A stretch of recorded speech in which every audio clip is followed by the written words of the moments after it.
Good, Murph. All right, ready to roll?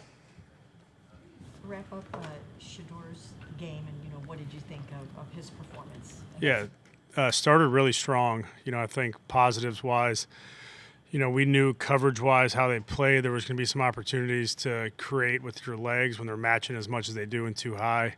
I thought he did a really nice job there on a number of occasions. Was good in the pocket when he needed to escape. And then some of the action game when they were playing too high and matching coverage, either finding Q or finding guys underneath to keep the sticks efficient, was really a positive for him. I thought he felt, very comfortable throughout the game.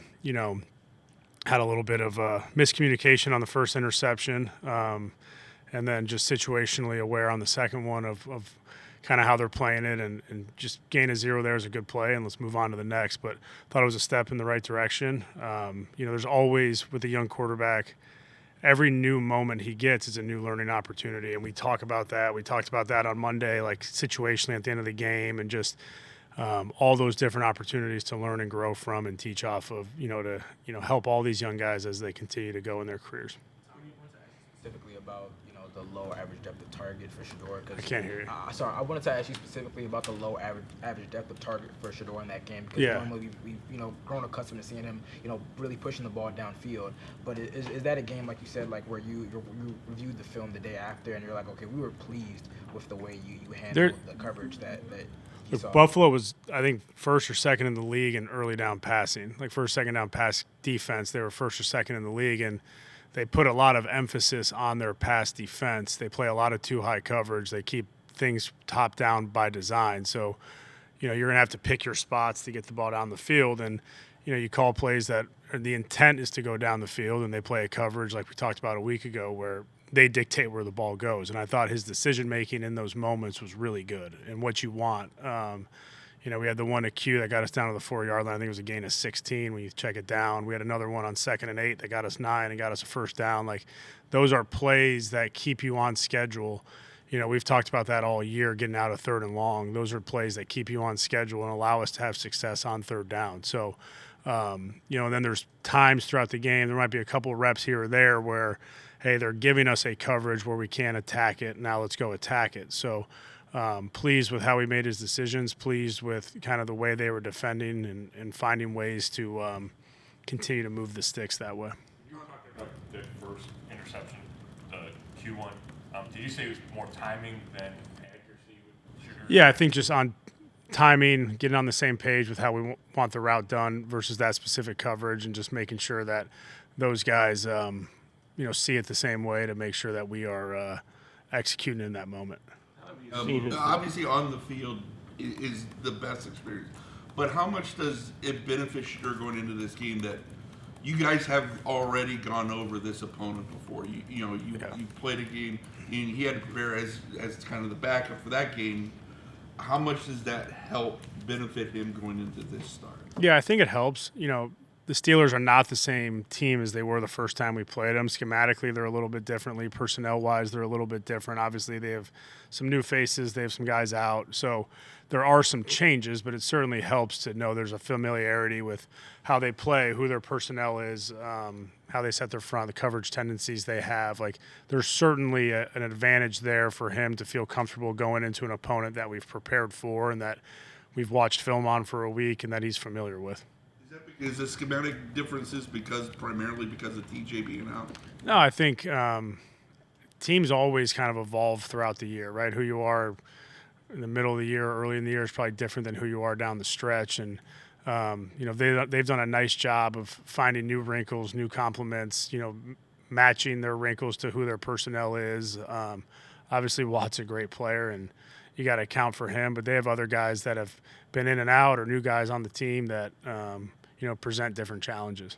How have you seen his decision-making improve in the 5 starts he's made?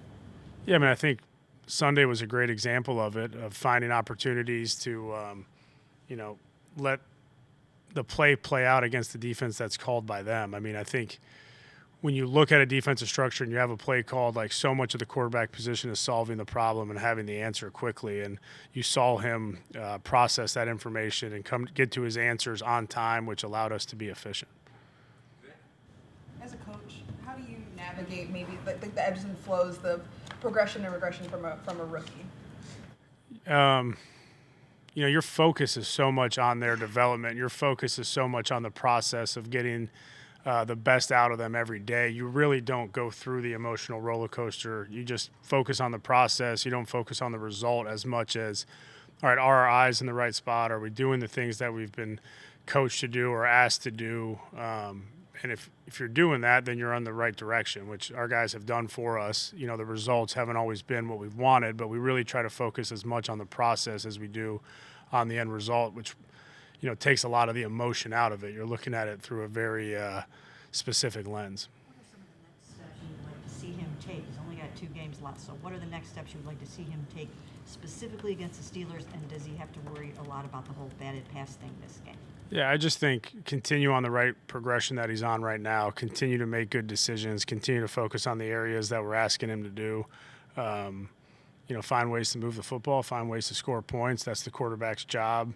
But to put expectations and put those on him, we're just looking for good progression and making sure that each week there's improvement. Each week we're building upon what we've done, and again, find ways to score points and move the ball. Shedeur has talked a lot about the why, like really understanding the why he's making certain decisions, and he talked about like that 4th and 2, where I think the Bills like rotated from cover 2 and they kind of buzzed somebody down. Just when you look at that 4th and 2 where he got sacked, what could have been different as a whole with that operation? Yeah, I don't want to go into the specifics on the 4th and 2 schematically, but I do think for young players, especially at the quarterback position, as you can unravel the why behind things, it allows you to play faster. It allows you to solve problems quicker. It allows you to make decisions pre-snap.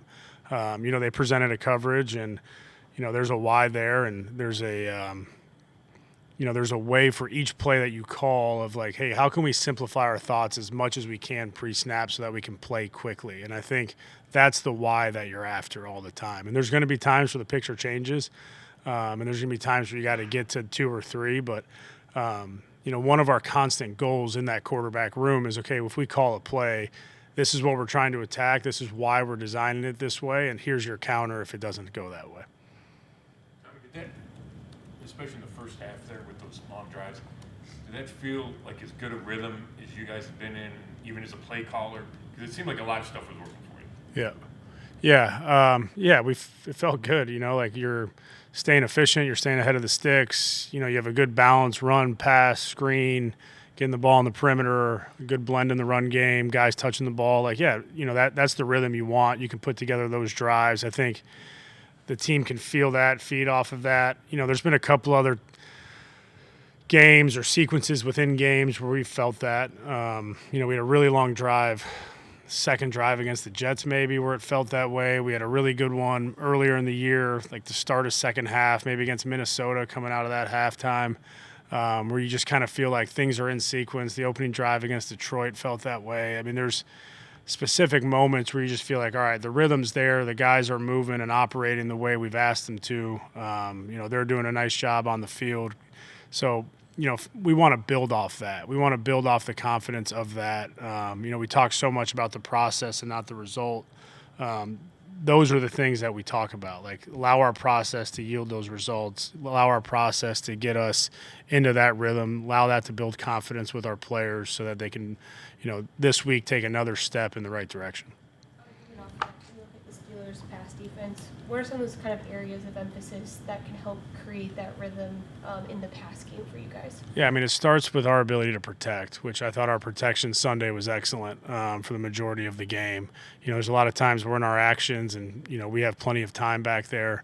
You look at this team, who they've been over the past however many years, it starts for them up front, so it needs to start with us up front. Our ability to protect the passer is going to be critical, and that's the quarterback, that's the tight ends, that's the receivers getting open, that's the backs in protection, and then obviously the O-line. But protection against this group is everybody. It's getting open on time, it's playing on time, it's everybody that's part of the core being in protection. So, that'll allow us to have a chance in the passing game. You mentioned there have been individual series that have gone really well in different games.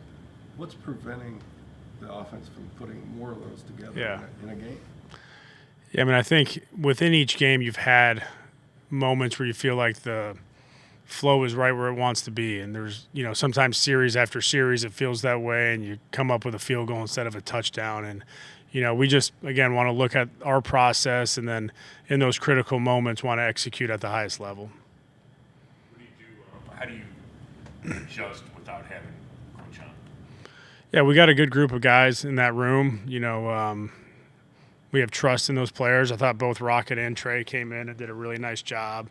Obviously Malachi and IB contributed in the run game as well, although IB's was 0 catches for 21 yards, which is a bizarre stat. But we have a lot of trust and confidence in that group. Q's a great player. We're going to miss him, and he's provided a lot for us. But we have, trust in the group we have. We're going to continue to find their strengths and try to highlight those. And, we'll see how this week goes with the other backs and getting them back here. But, those guys came in that second half and did a really nice job for us. And critical third down conversions. We got a 9-yard run. We got an 8-yard run from the 9-yard line. Like, really big moments, for those guys. And they were well prepared. So, Deuce did a great job with them during the week, getting them ready to play.